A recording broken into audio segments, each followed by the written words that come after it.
কি কপাল আমার!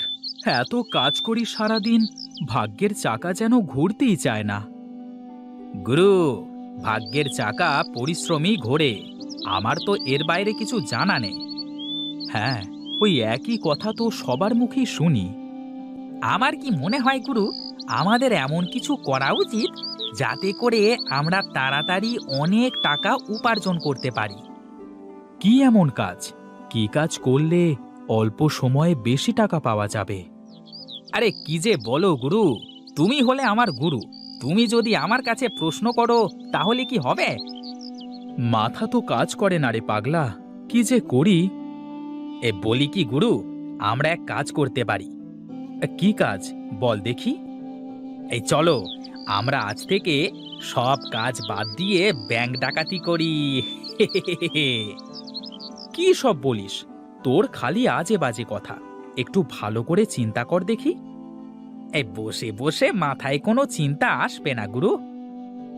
বড় লোক তো আমাকে হতেই হবে, তাতে যেভাবেই হোক। তুই খালি আমার কথা মতো কাজ কর দেখি। আমার কি, তুমি যা বলো আমি তাই করি। শোন বলাই, এখন বাড়িতে যা, ও বেলায় ঘাটে চলে আয়, দেখি কি করা যায়। ঠিক আছে গুরু, তোমার যা ইচ্ছা।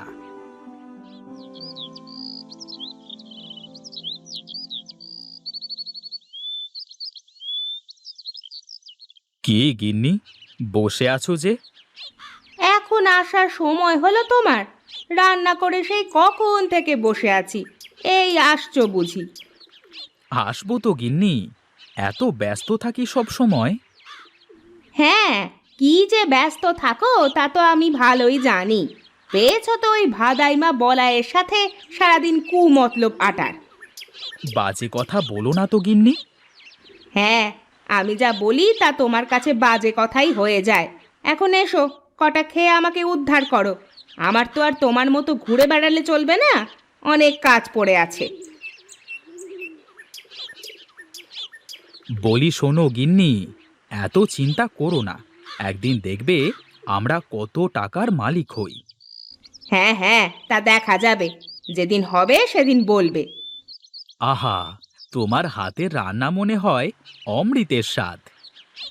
আহা, কি রসের কথা! সেই তো 3 বেলা ডাল ভাত ছাড়া কিছু জুটাতে পারো না, আবার এমন ভাবে বলছো যেন বিরিয়ানি রান্না করেছি।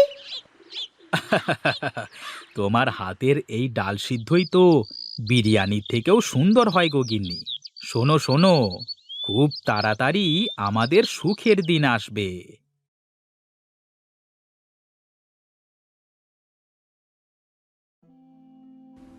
ওরে বলাই, এসেছিস? এই তো বেলা করে কোথায় কোথায় ঘুরে বেড়াচ্ছিস বল দেখি। এই কোথায় আর ঘুরে বেড়াবো, আমি ছিলাম আমার কাজে। এখন বলো দেখি, খাবার টাবার কিছু আছে নাকি? দেখ, ওই ওখানে খাবার বাড়া আছে, খেয়ে নে। আমার তো শরীরটা খুব একটা ভালো না বাবা, তাছাড়া বয়সও তো হয়েছে, এবার একটা বিয়ে কর বাবা। আরে আমাকে কে মেয়ে দেবে বলো দেখি? আমার মতো ভেদামার্কা ছেলের সাথে কেউ মেয়ে দেবে না মা। আগে বড়লোক হই, তারপর দেখা যাবে। হ্যাঁ, আমি মরি তারপরে করিস। আমার তো জীবনে একটু শান্তি দিবি নে তুই, একটু শান্তি দিবি নে।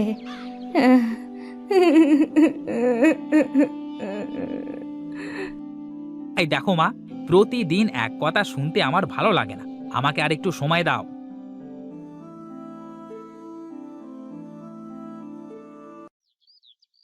বুঝলে গিন্নি, বাঁশ বাগানে অনেক বাঁশ হয়ে গেছে। কিছু বাঁশ কেটে বাগানটা একটু পাতলা করতে হবে। হ্যাঁ, তাহলে করতে হবে। তা তোমার ভাইয়ের কাছে কিছু বলেছো নাকি? ওকে আর কি বলবো, আমি যা বলবো ও তো তাই করবে। না, তারপরেও একবার শুনে দেখা ভালো। তা না হলে আবার পরে বলবে যে তুমি ওকে না বলেই এটা করে ফেললে। হ্যাঁ দেখি, ওর সাথে দেখা হলে বলে দেখব। এজন্য দাটা ধার নিয়ে রাখলাম, বেশ কিছু বাঁশ বিক্রি করা যাবে। যা ইচ্ছে করো, কিন্তু সাবধান, দুটো কথা যেন না হয়। আমার আবার মানুষের সাথে অযথা ঝগড়া চেঁচামেচি করতে ভালো লাগে না। ঠিক আছে গিন্নি, তুমি ওসব নিয়ে চিন্তা করো না তো। দেখি, যাই, আমি একটু মাঠ থেকে ঘুরে আসি।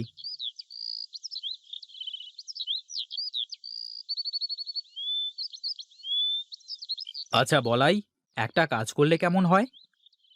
কি কাজ ওস্তাদ, বলো দেখি। আমি ভাবছিলাম, আমাদের তো বিরাট বাঁশবাগান আছে, আমরা যদি বাঁশ দিয়ে কিছু করতে পারি। বাঁশ দিয়ে কি করা যাবে ওস্তাদ? গাধা নাকি তুই? বাঁশ দিয়ে তো কত কিছু বানানো যায়। হ্যাঁ, তা করা যায়, কিন্তু এগুলো বানাবে কি করে? শোন শোন, আমি বাঁশের ঝুড়ি বানাতে পারি, তুই বাঁশ দিয়ে কিছু বানাতে পারবি না? এই শোনো শোনো, সারাদিন ধরে ওই একটা ঝুড়ি বানিয়ে তা বিক্রি করে কয় টাকা তুমি পাবে শুনি? তাও তো মন্দ বলিসনি। আসলে মাথায় কোনো কিছু কাজ করছে না, কি যে করি। এই বলি কি, আমরা একটা কাজ করতে পারি ওস্তাদ। বল দেখি, কি বলতে চাস তুই? আমরা তোমার বাগানের বাঁশ দিয়ে নদীতে যদি একটা সাঁকো তৈরি করে দিই, আর যারা আমাদের এই সাঁকো দিয়ে নদী পার হবে তারা সবাই আমাদের টাকা দিয়ে পার হবে, তাহলে কেমন হবে? তাতে তো অনেক বাঁশ লাগবে, আর এলাকার মানুষ কি আমাদের টাকা দিয়ে সাঁকো পার হবে? শোনো ওস্তাদ, ওই দেখো, সবাই তো নৌকা করে নদী পারাপার হয়, তাহলে তারা তো মাঝিকে পয়সা দিয়ে পার হচ্ছে, তাই না? হ্যাঁ, তা অবশ্য ঠিক। তাহলে তো সবাই খুব সহজেই এপার ওপার যেতে পারবে। হ্যাঁ ওস্তাদ, তাছাড়া আবার বলছি কি, একবার শুধু সাঁকোটা তৈরি করতে পারলে তারপর বসে বসে শুধু টাকা গোনা। বাহ, তোর মাথায় তো বুদ্ধি আছে রে পাগলা। হ্যাঁ, আমি কার শিষ্য সেটা দেখতে হবে তো নাকি? বেশ বেশ, চল চল দেখি, আমরা বড় ভাইয়ের সাথে কথা বলে দেখি সে কি বলে। বাঁশ বাগানে তো তারও ভাগ আছে। এই চলো ওস্তাদ, চলো।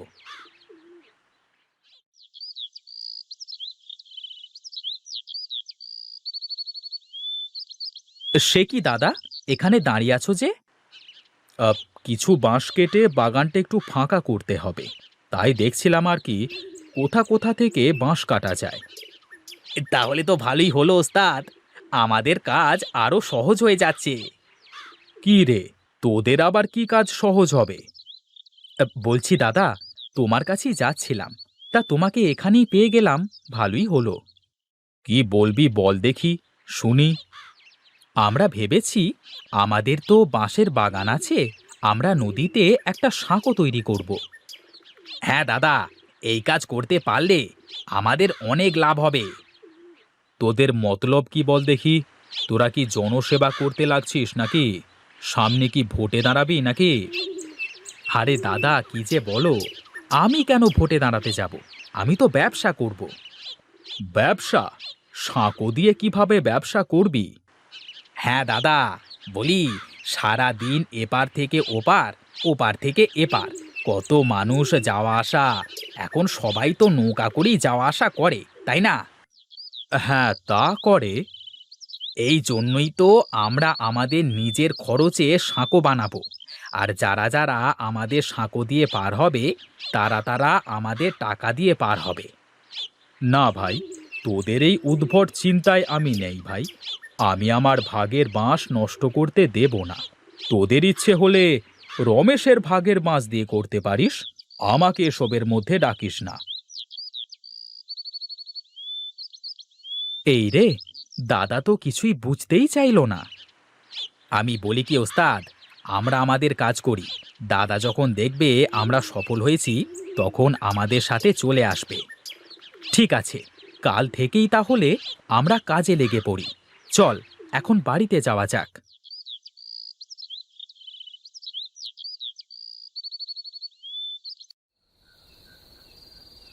শোনো গিন্নি, কাল থেকে আমি একটা নতুন কাজ শুরু করব। কি কাজ করবা বলো দেখি একটু শুনি। কালকে নদীতে সাঁকো তৈরি করব। তুমি সাঁকো তৈরি করে কি করবে শুনি?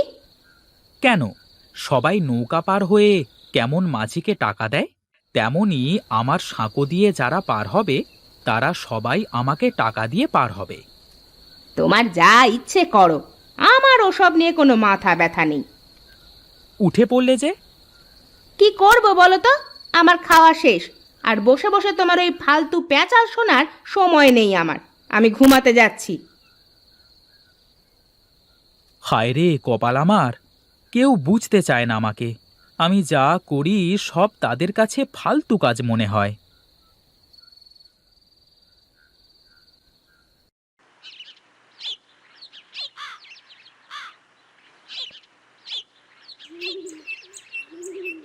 শোন বলাই, আমি বাঁশ কাটতে থাকি আর তুই বাঁশগুলো গাড়িতে করে টানতে থাক।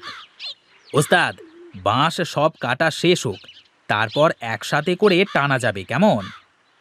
ঠিক আছে ঠিক আছে, তাহলে বাঁশগুলো সব গুছিয়ে এক জায়গায় জড়ো কর।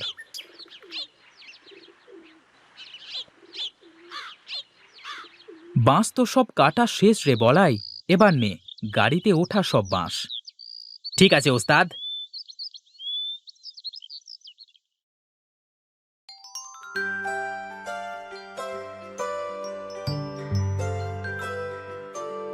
নে নে, এবার বাঁশগুলো সব নামিয়ে ফেলতে হবে।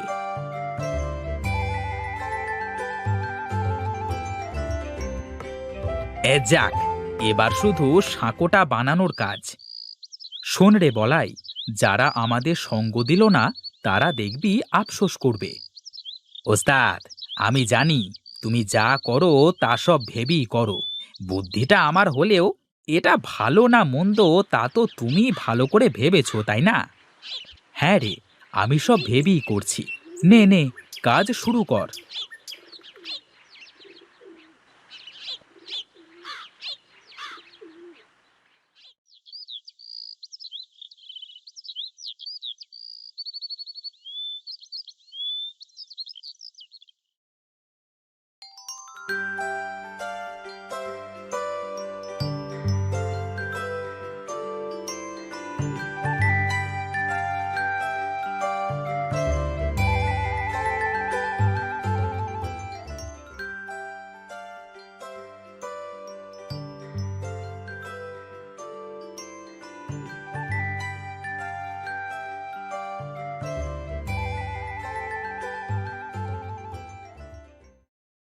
ওস্তাদ, কি বলেছিলাম, কাজ হচ্ছে তো? হ্যাঁ রে হ্যাঁ, আজ এই ভাগের বাঁশবাগান আমার ভাগ্য খুলে দিল রে বলাই। এখন আর আমাদের কোনো চিন্তা নেই ওস্তাদ, বসে থাকবো আর টাকা চলে আসবে। এখন আমার দাদা বুঝবে যে সে কি করেছে। তার ভাগের বাঁশ এখন সে চিবিয়ে চিবিয়ে খাবে। শোন বলাই, তুই বস, আমি গেলাম। তোর বৌদির জন্য গঞ্জ থেকে কিছু কিনে নিয়ে যাই। এখন তো আমার টাকার কোনো অভাব নেই রে। ঠিক আছে ওস্তাদ, যাও, আমি আছি।